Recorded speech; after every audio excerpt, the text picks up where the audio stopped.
You know, because it's this concept of suffering.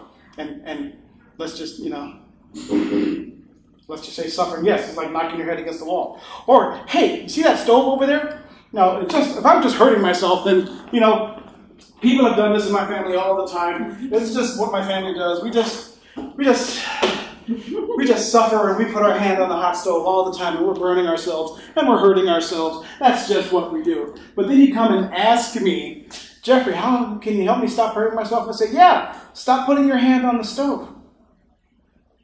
Yeah, but I've been doing this my whole life. My mom taught me how to do it. Stop making excuses for what your mom taught you how to do. You can define and pick for yourself. Because guess what? That painful experience that when you initially learned it, that's not happening to you right now. You're talking to me and you're asking me, how can you stop hurting yourself? And I'm just saying, hey, stop putting your hand on the hot stove. Now, we don't need to start a blog or start a group talking about how the dangers of the stoves are and the stoves need to go away. No, son bitch, the stove works properly. If you would use it properly, you'd be fine. Stop misusing the stove. It doesn't need to go away. It's useful. It is, but how you are using it, that's your detriment. You can change that. Really understanding, because, you know, it's funny, and do this with, you know, your friends, if they're in a loop or something like that. It's like, okay, oh, you're so suffering. You feel like you're talking to me about something that you don't like. Okay, well, would you take this pen and jab it in your eye? No. Okay, well, how about slamming your head against the coffee table? You want to do that? No.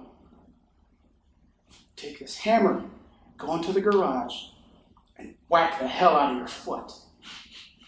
Go ahead and do that. No, I don't want to do that. Okay. So if you don't want to do any of those other forms of suffering, why are you subscribing to those ones over here? What's the difference between the thoughts that you're thinking and you're actually physically hurting yourself? You're still doing it. So why don't you just stop? If you don't want to subscribe to any more suffering, then stop choosing it. My rules, I make them up. I change them when I want. I'm just saying. I'm thinking. I sit down and I think about shit, and this is what pops up in my mind. This is part of the reasons why I got kept out of the really good schools, because I was always questioning shit.